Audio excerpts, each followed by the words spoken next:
ଯେତେବେଳେ मेडिएशन प्रोसेस को आगु को नवापाई आज पर मेडिएशन एक्ट मेडिएशन प्रोसेस को ग्रामांचल रे लोक मानक पाखरे पहुंचेबा पाई एवं विशेष करी कि गाँ गहली रे रोथिबा महिला मानक भितरे आईन कानून संपर्क रे आउरी सचेतनता आनिबा पाई तांको अधिकार बाबद रे आउरी सचेतनता आनिबा पाई ये जो प्रक्रिया को आगु को केमती नहीं हबो पाखापाखि सरकार आसीबार 6-7 मास परे उभय women and child development department एवं लॉ डिपार्टमेंट जॉइंटली आमे माननीय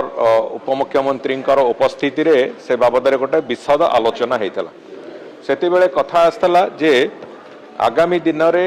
जो मेडिएशन प्रोसेस गाँ गली मानकरे ताकू महिला माने केमती लीड करिवे से कथा को नेकी गोटे योजना प्रस्तुत हो एवं सेते बेले विभाग तरफ कह जाइथिला डिपार्टमेंट प्रिंसिपल सेक्रेटरी से गोटे प्रपोज करते जे केंद्र सरकार गोटे योजना नारी अदालत उपरे से योजना को आम इम्प्लीमेंटेशन कले केमिति हम से आलोचना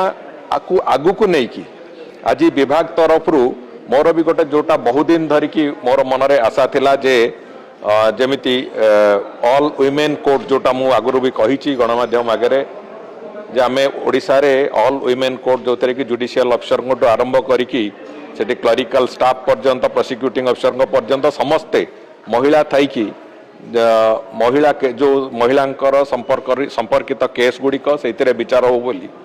तार आउ गोटे दिग थिला एक कथा जे गाँ गहली रे केमिति अदालत प्रस्तुत हो जो थे कि महिला माने तार अध्यक्षता करिवे एवं महिला मानक द्वारा से समस्त केस रो समाधान हो आज जो नारी अदालत माध्यम रे न्याय सखी अपॉइंट करिवार जो प्रक्रिया आज ताकू वास्तव रूपायन आज डब्ल्यूसीडी डिपार्टमेंट देइछि एवं सेतिरे जो गाँ गहली रे छोटो मोटो जो सिविल डिस्प्यूट्स अच्छी जेमिति डोमेस्टिक वायलेंस हो पारे